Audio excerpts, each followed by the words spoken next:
Victoria Hayes wiped down table 14 for the third time that evening, her shoulders aching from the 10-hour shift.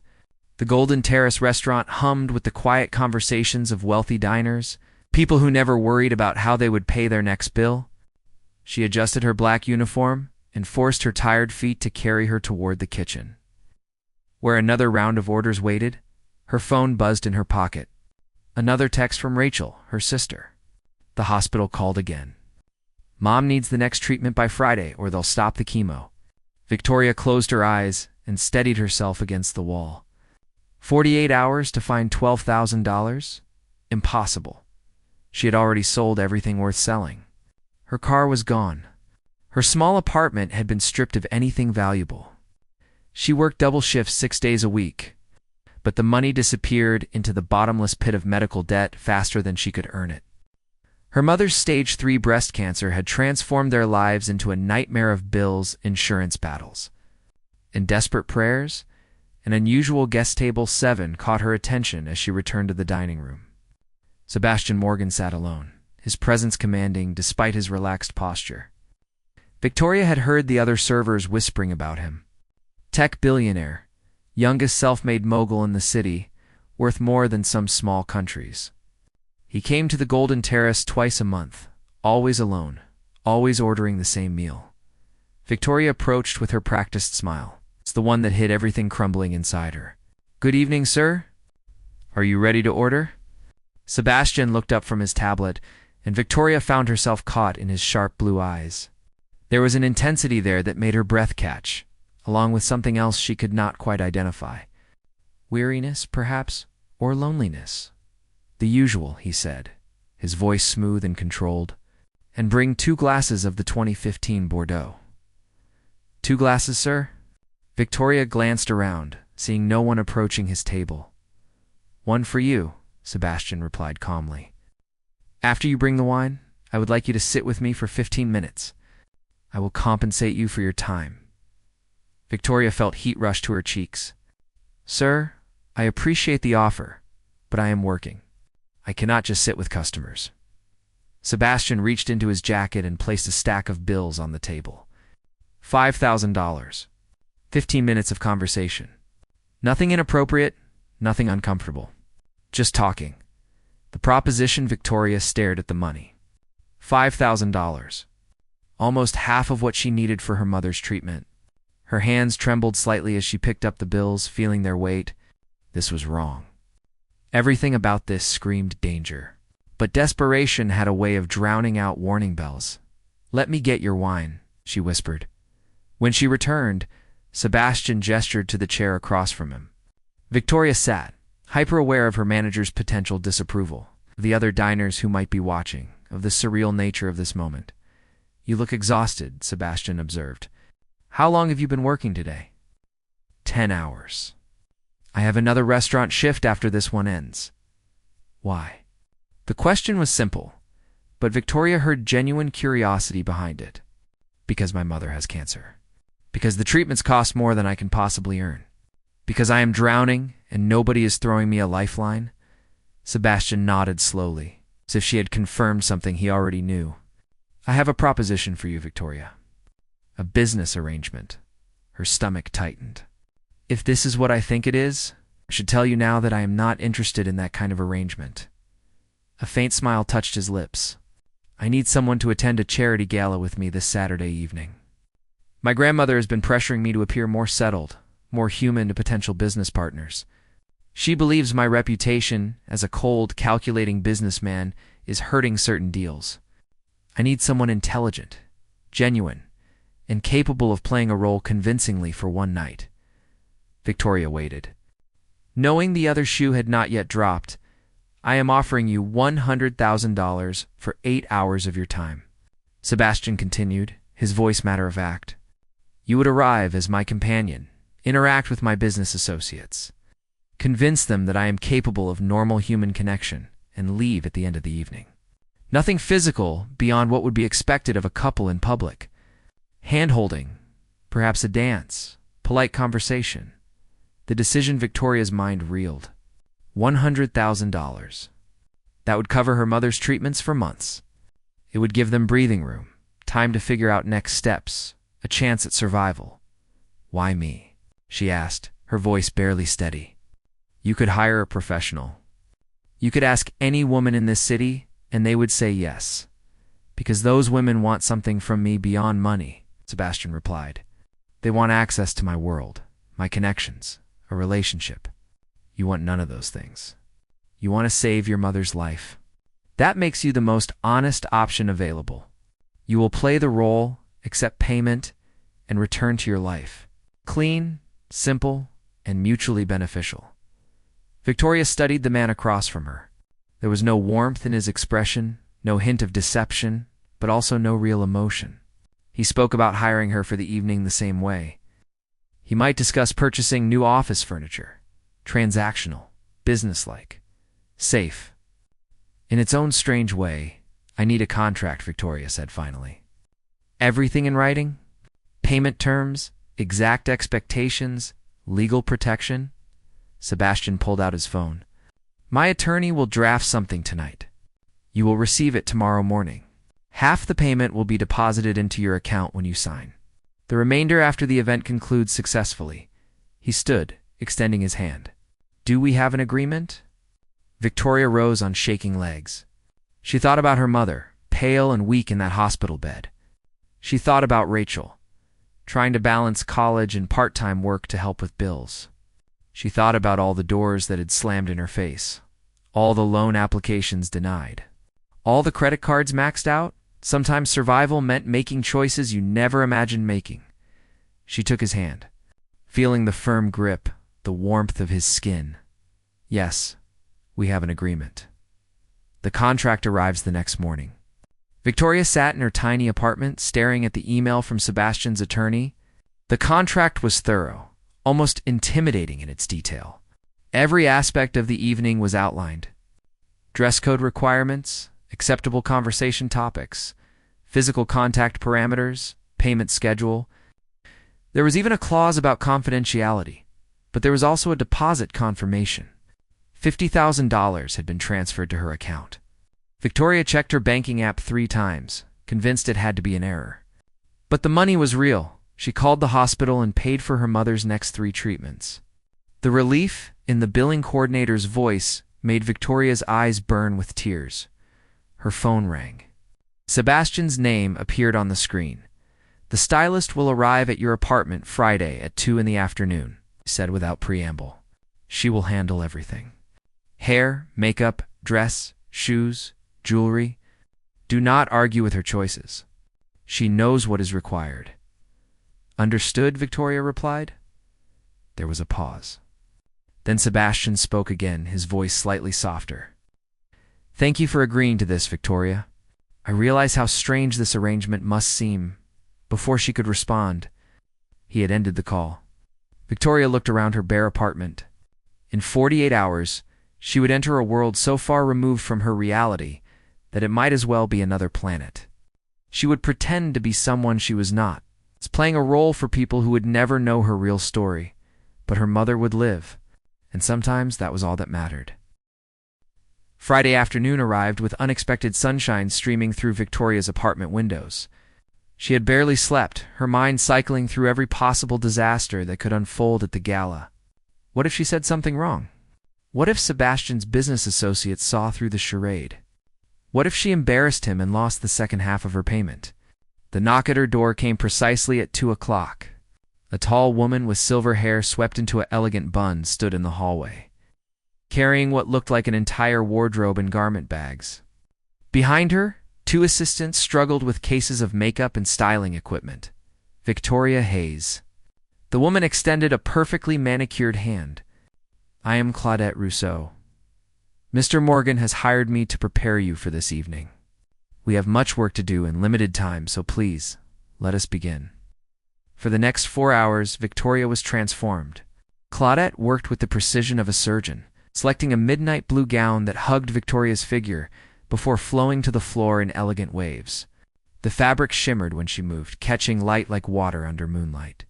Shoes that cost more than Victoria's monthly rent. Diamonds that were definitely real, borrowed from some exclusive jeweler who catered to people like Sebastian, The makeup artist painted her face with subtle expertise, enhancing her features without making her look artificial. Her dark hair was styled in soft waves that cascaded over one shoulder. When Claudette finally allowed her to look in the mirror, Victoria barely recognized herself.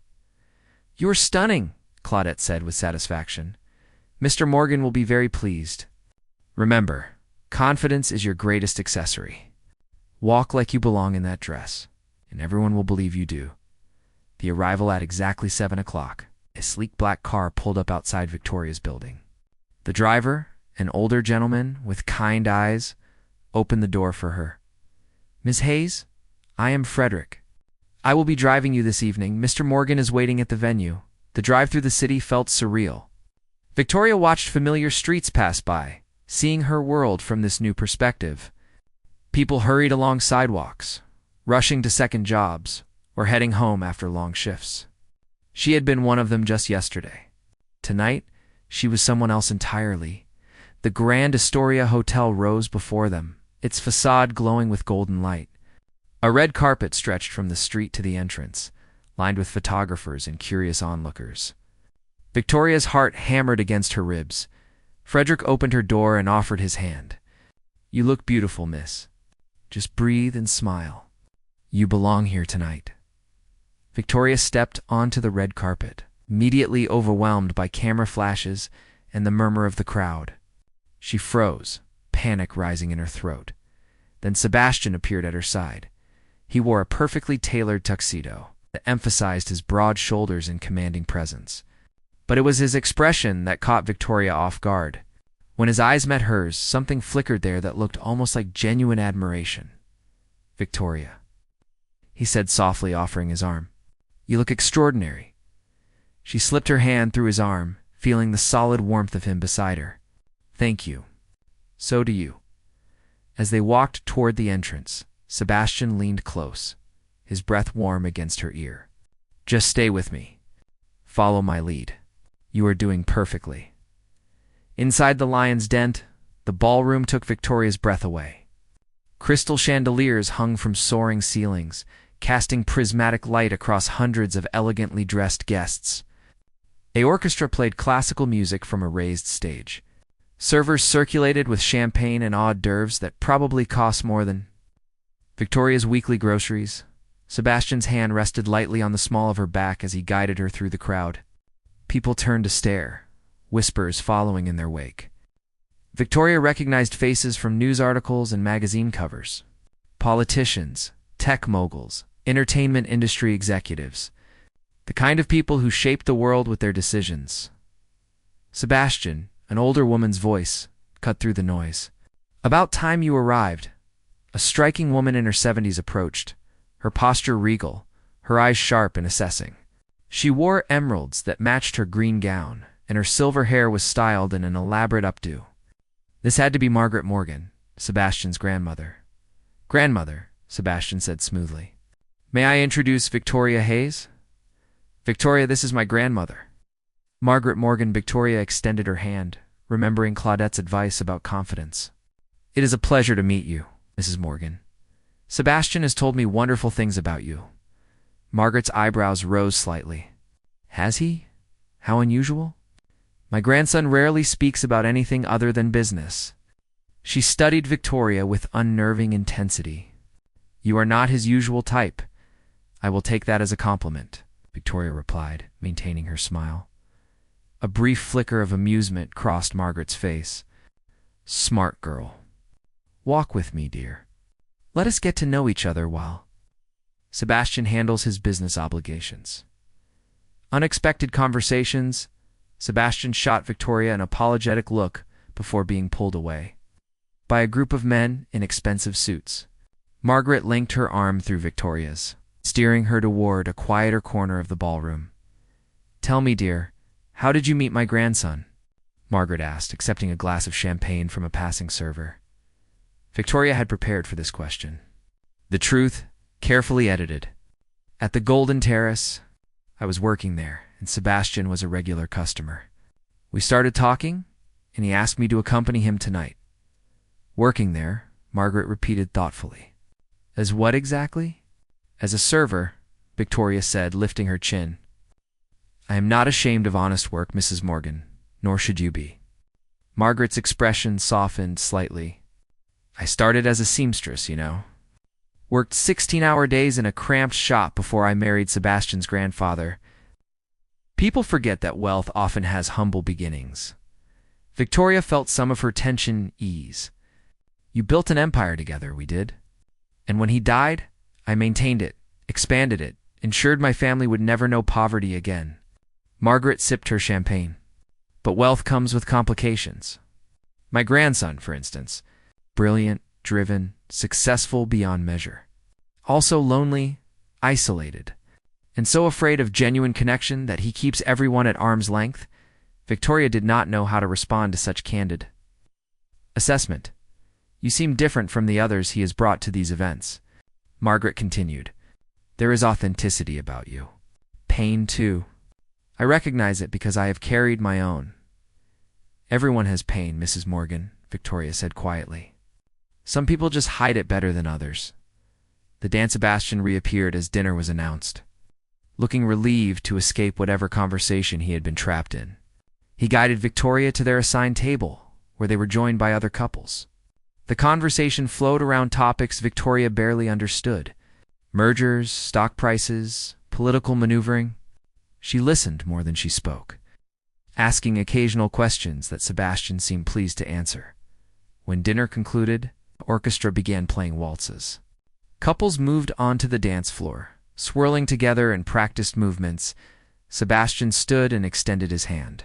We should dance. People are watching. I should warn you, Victoria said as she placed her hand in his. I have never waltzed before. Neither have I, Sebastian admitted, surprising her. But I am very good at pretending I know what I am doing. He led her onto the floor, one hand settling at her waist, the other holding hers gently. They began to move, and Victoria realized Sebastian was actually quite skilled at this. She focused on following his lead, trusting him to guide her. You have been perfect tonight, Sebastian said softly, his blue eyes holding hers. Better than I could have hoped. I am just playing a role, Victoria reminded him, trying to ignore how her heart raced at his proximity. Are you? Because my grandmother seems quite taken with you. She just told me you are the first woman I have brought to one of these events, who treated her like a person rather than an obstacle.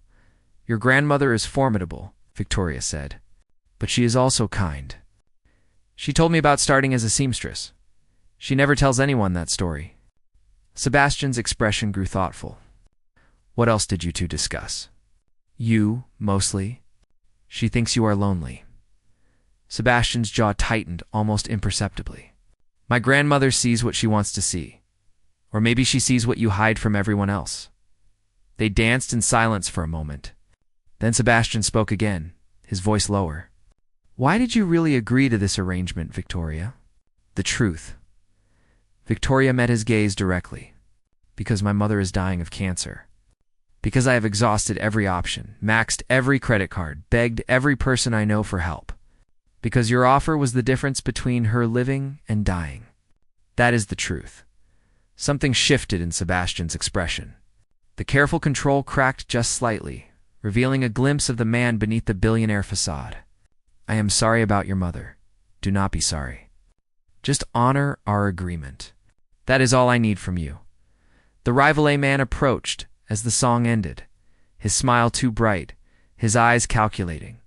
Sebastian, how wonderful to see you. And who is this lovely creature? Thomas Grant, Sebastian said coolly. This is Victoria Hayes. Victoria, Thomas runs Grant Technologies. Sebastian's biggest competitor, Thomas added, his handshake lingering too long on Victoria's hand. I must say, Sebastian, you have outdone yourself. Where have you been hiding this beautiful woman? Victoria is not someone I hide, Sebastian replied, his tone sharp. She simply values her privacy. Thomas laughed. Of course, of course. Tell me, Victoria, how does it feel to be with Seattle's most eligible yet most unavailable bachelor? Do you have any hope of melting that frozen heart? Victoria felt Sebastian tense beside her. She smiled sweetly at Thomas. I find that people who are worth knowing are rarely easy to understand. Sebastian is complex, ambitious, and deeply committed to his values. Those qualities are far more attractive than easy charm. Thomas's smile faltered. Well said. Sebastian, you should hold on to this one. She has spirit. As Thomas walked away, Sebastian's hand found Victoria's. Thank you, he murmured. That man has been trying to undermine me for years. I could tell. Victoria squeezed his hand gently. Besides, I was not entirely lying. You do seem committed to your values, even if those values are primarily business-focused. Sebastian looked at her for a long moment. Something unreadable in his expression. You are not what I expected, Victoria Hayes. What did you expect? Someone easier to dismiss, he said honestly. Someone I could pay and forget. But you are making that very difficult. Before Victoria could respond, Margaret appeared again. Sebastian, the auction is starting. You promised to bid on the children's hospital wing. The rest of the evening passed in a blur of conversations, introductions, and carefully maintained pretense. Victoria played her role flawlessly, laughing at appropriate moments, asking intelligent questions, touching Sebastian's arm with just enough familiarity to suggest intimacy without crossing boundaries, but beneath the performance, something unexpected was happening. Every time Sebastian smiled at her, every casual touch, every moment of genuine conversation felt less like acting and more like something real. As midnight approached and guests began departing, Victoria realized the evening had changed something fundamental. The line between pretense and reality had blurred in ways she had not anticipated, and from the way Sebastian kept looking at her, she suspected he felt it too. The car ride back to Victoria's apartment was wrapped in silence. She sat beside Sebastian in the back of the luxury sedan, the city lights painting shadows across his face. Frederick drove with professional discretion, his eyes focused on the road ahead. Victoria's mind replayed the evening in fractured images. The weight of Sebastian's hand at her waist, Margaret's knowing smile, the way people had looked at them together, as if they belonged to each other. She touched the diamond necklace still resting against her collarbone, suddenly aware that this night was ending. Tomorrow, she would return the jewelry, shed the beautiful gown, and go back to being just Victoria Hayes, struggling server with a sick mother. This borrowed life would disappear like smoke. You were remarkable tonight, Sebastian said, breaking the silence. His voice was softer than she had ever heard it. Everyone believed us. My grandmother actually smiled at me. That alone was worth every penny. Victoria turned to look at him. It was just acting, she reminded herself as much as him. We both played our parts well. Sebastian's jaw tightened. Was it all of it? The question hung between them, heavy with implications neither seemed ready to address.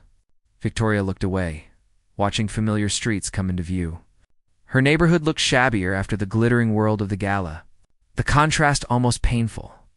An unexpected invitation, Frederick pulled up outside Victoria's building, but Sebastian made no move to let her leave. Instead, he turned to face her fully, his blue eyes intense in the dim light. Have dinner with me tomorrow night, he said. Not as part of our arrangement. Not for business. Just dinner. As two people getting to know each other, Victoria's heart stuttered. Sebastian, our agreement is finished. You paid me to attend the gala. That is done now. I am not asking as part of any agreement. Sebastian reached for her hand, his touch gentle. I am asking because I want to see you again. Because tonight felt like the first real evening I have had in years. Because you made me remember what it feels like to connect with someone beyond business transactions. Victoria wanted to say yes. Every fiber of her being wanted to say yes. But reality crashed back with brutal clarity. You do not want to have dinner with me, Sebastian. You want to have dinner with the woman from tonight? The polished, elegant version that is not who I really am. Then show me who you really are, he said simply. I have a feeling she is even more interesting. Victoria pulled her hand away, fighting against the pull she felt toward this man. You live in a different world. After tonight, you will go back to your penthouse and your board meetings and your billion-dollar decisions. I will go back to double shifts and hospital bills and worrying about rent. This was beautiful, but it was not real. The confession Sebastian was quiet for a long moment. Then he said something that changed everything. I know about your mother's cancer, obviously, but I also know that the treatment she needs is not the one she is getting. Victoria went very still. What are you talking about? The clinical trial at Seattle Medical Center, the experimental immunotherapy program. I had my people research your mother's case after I hired you. She is a perfect candidate, but the hospital rejected her application because of insurance complications and the cost of the program. How do you know all of this? Victoria's voice shook with a mixture of anger and confusion. Because I always research the people I do business with, Sebastian said. And because I already secured her a spot in the trial, the paperwork was submitted this morning. She starts next week, if she agrees. Full treatment, completely covered. No cost to you or your family. Victoria could not breathe. The trial was her mother's best chance at survival, something they had dreamed about but knew was impossible. You did what? I made a phone call, made a donation to the hospital's research fund, ensured that qualified patients like your mother were not excluded due to financial barriers. Sebastian's expression was unreadable. Consider it a bonus for tonight's performance.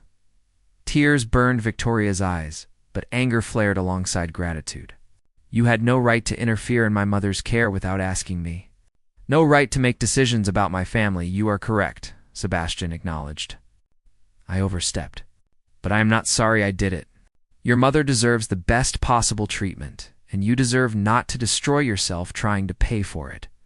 The real Sebastian. Victoria wiped at her eyes. Mascara, probably smearing, but not caring anymore. Why?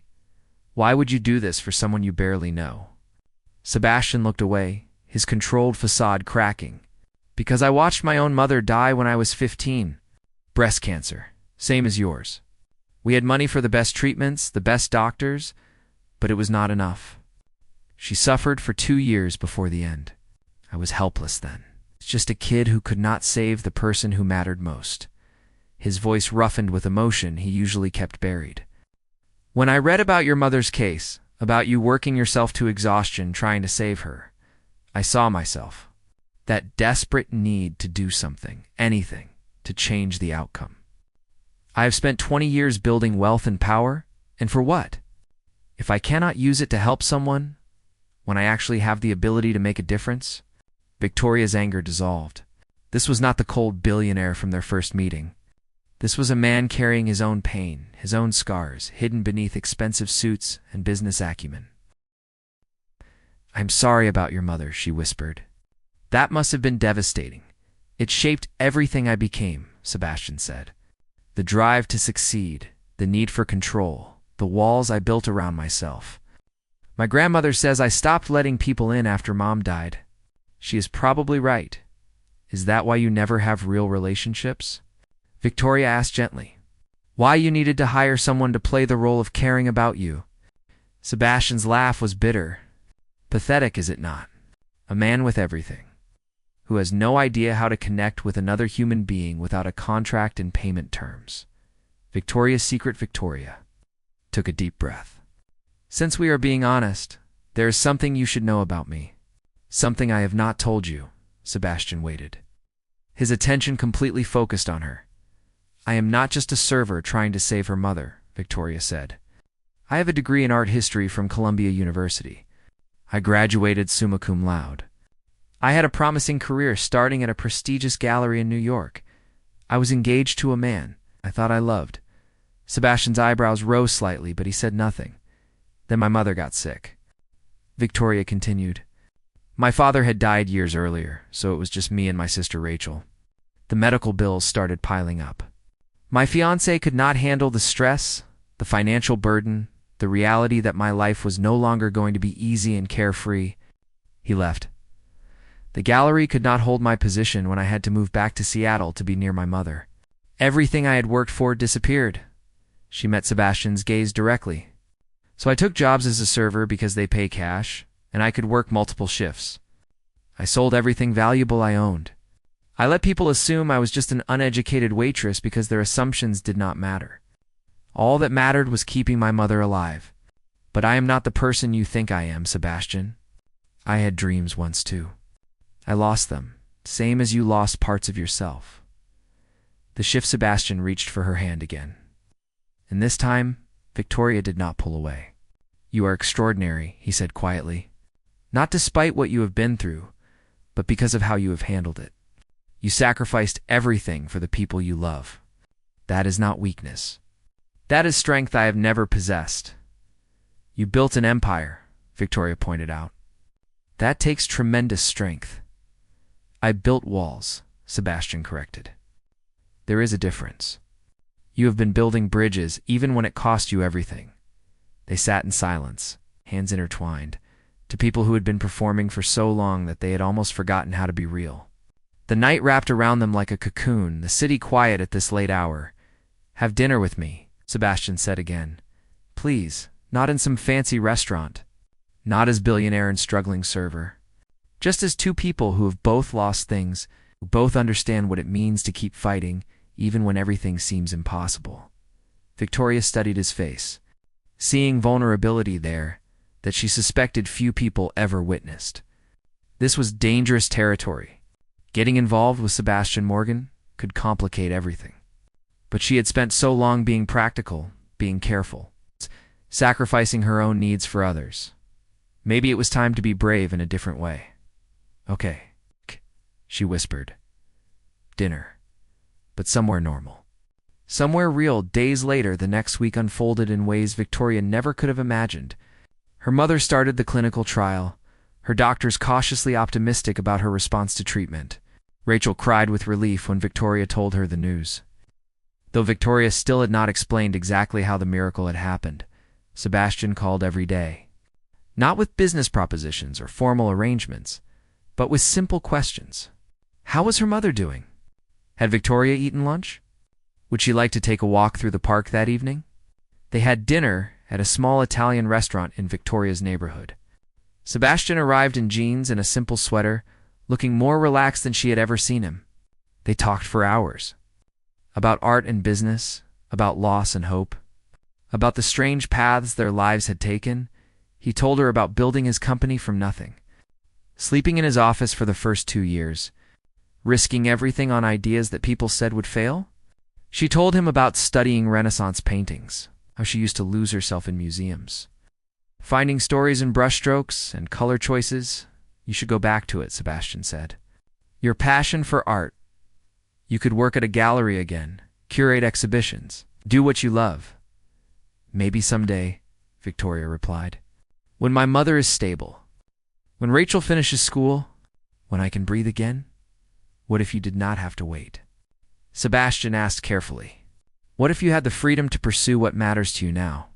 The proposal. 2 weeks after the gala, Sebastian invited Victoria to his penthouse.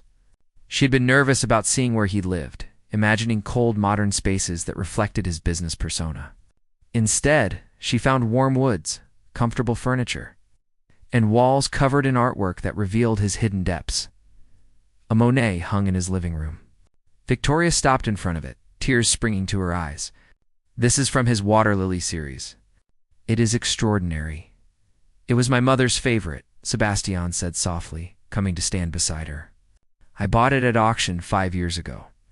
Sometimes I sit here and look at it, trying to remember her face. Time steals even our memories if we are not careful. Victoria leaned against him, and Sebastian's arm came around her shoulders naturally.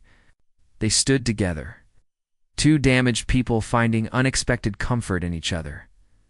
I have something to ask you, Sebastian said eventually, and I need you to really listen before you answer. Victoria turned to face him, her heart racing. I want to hire you, Sebastian said. Not for a night, not for pretense. I want to hire you as a consultant for my foundation. We fund arts programs in underserved communities, but I have never really understood that side of things. I need someone with expertise, passion, real knowledge of art and its value. Sebastian, Victoria started, but he held up his hand.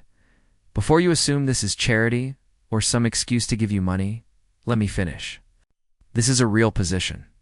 It pays $150,000 a year. You would work with our grants team, evaluate programs, Help us make better decisions about where our funding goes. You would be doing what you were trained to do, what you love, while helping kids who might never otherwise have access to art. Victoria's mind spun. That kind of salary would change everything. Security for her mother. Rachel could focus on school. She could stop working herself to exhaustion, but there was something else in Sebastian's eyes. Something beyond business and us? She asked quietly. What happens with whatever this is between us? That is entirely separate, Sebastian said firmly. The job is real, regardless of what happens personally. If you take the position and decide you want nothing to do with me romantically, the job is still yours. If you turn down the job but want to keep seeing me, I would be honored. They are completely independent choices. The choice Victoria walked to the windows overlooking the city. Lights sparkled below, each one representing lives being lived, choices being made, futures being shaped. Somewhere down there was her old apartment, her old life, her old limitations. I spent so long being afraid, she said without turning around. Afraid of losing my mother? Afraid of failing. Afraid of trusting anyone after my fiancé left.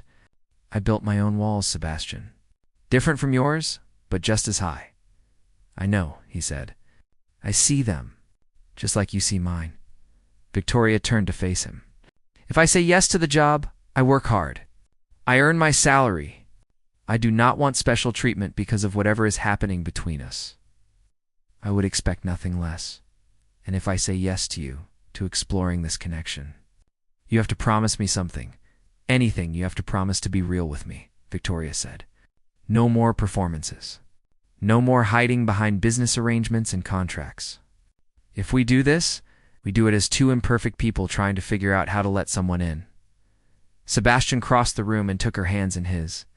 I have been alone for so long that I forgot what it feels like to want someone in my life. Not for business, not for appearances, but because they make everything better just by existing. You have reminded me what I have been missing.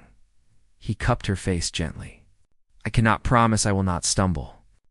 I cannot promise this will be easy, but I can promise I will try. I will tear down my walls if you tear down yours.